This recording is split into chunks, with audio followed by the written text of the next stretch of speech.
Alright everybody, another franchise is done with. The first one of 2020. It's time to move on to another franchise this week, and you will know what it is if you follow my Instagram. And just to plug a book real quick, I got this book, and I know it's old, it's not new, but I've been reading it, kind of doing some research for a franchise I will be doing in the spring. Wink wink, I wonder what franchise that will be. Alright, so yeah, great book. Check it out. I would check out the documentary on Amazon Prime right now. It's free to watch if you have Amazon Prime. It is awesome. King Hodder, he has a very interesting life. His story of what happened to him, all that. Don't want to give it away. Watch it. If you're a Friday the 13th fan, I would imagine you've already read this book and seen that documentary by now. But if you haven't, check it out. Now let's talk about the Predator franchise. Starting at the bottom, we got 6 of these. We're going to include Alien vs. Predator and Alien vs. Predator Requiem. What is my least favorite? If you've followed all 6 of these reviews, you would know this ranking, especially the bottom, and that is Aliens vs. Predator, or Alien vs. Predator. This movie is PG-13, but that's not even the biggest problem with it. That's just one that's so dumb and, like, you think, like, why? You got 2 R franchises going head-to-head in a PG-13 battle. That just makes no sense to me. I don't get it. It's money, right? It has to be. But this movie is just, it's boring. The first 2/3 are too boring. The characters aren't memorable. Nobody's funny. Nobody stands out. You don't give a fuck about any of them. You got Lance Henriksen in here. Sometimes I feel like he's just a curse on film. Like, if he's in a movie, it's either going to be great like Terminator or shit like Hellraiser Hellworld. And this is one of them. This movie was almost unbearable to watch until the 3rd act, when the Alien vs. Predator battles started happening and things were actually kind of interesting. But yeah, very boring. Don't recommend it. Alien vs. Predator, my number 6. Moving on to my number 5 will be Alien vs. Predator Requiem.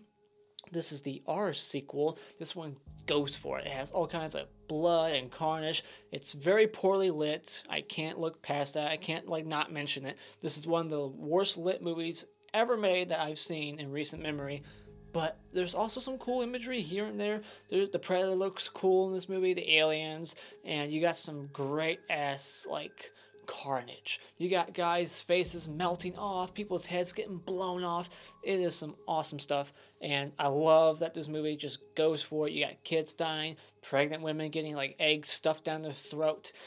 This movie has balls, and I appreciate that. It's just, again, the characters are lacking here. I don't care about these people. There's too many characters in this movie that they're kind of like juggling around here and there. Like, you don't really get to sit down with one group of people and really know them. So that's why it's all the way down here at number 5, but still better than Alien vs. Predator. And number 4, is that where we're at right now? Number 4, we'll go to Predator 2.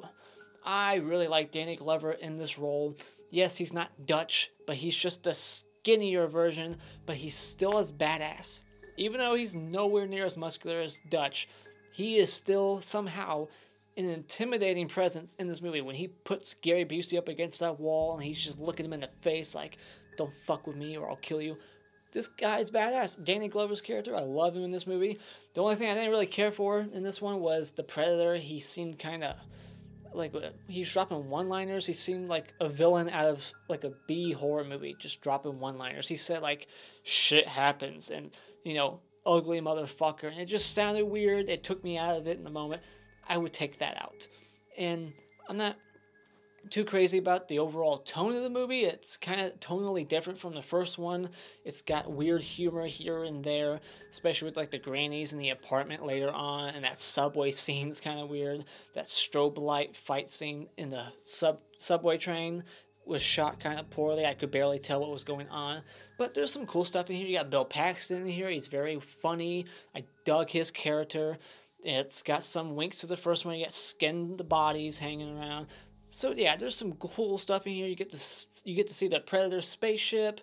It's got a fun 3rd act with the Predator versus Danny Glover's character.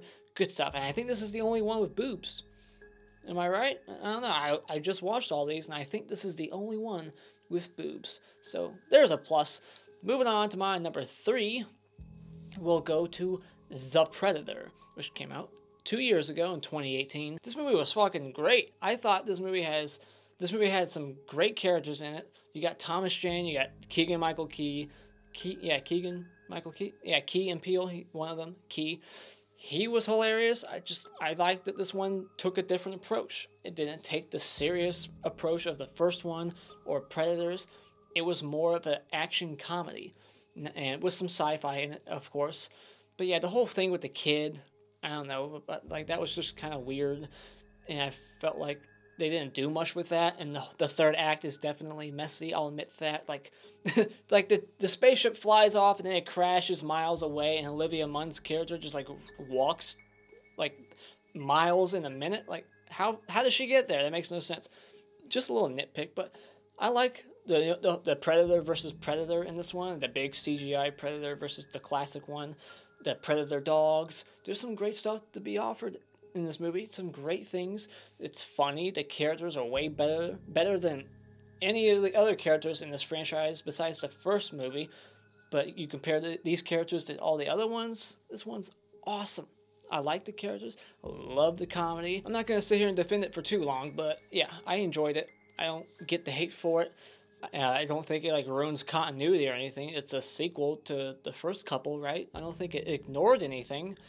But if anything, Predators ignored continuity. It's a direct sequel to part 1. The makers of Predators straight up said that. Like, this is only a sequel to part 1. So you can't hate the Predator if it's like ignoring continuity, but I don't think it is. I don't know. I don't get why people hate this one. It got shit on quite a bit. So moving on, don't want to defend it for too long. Number 2 will be Predators.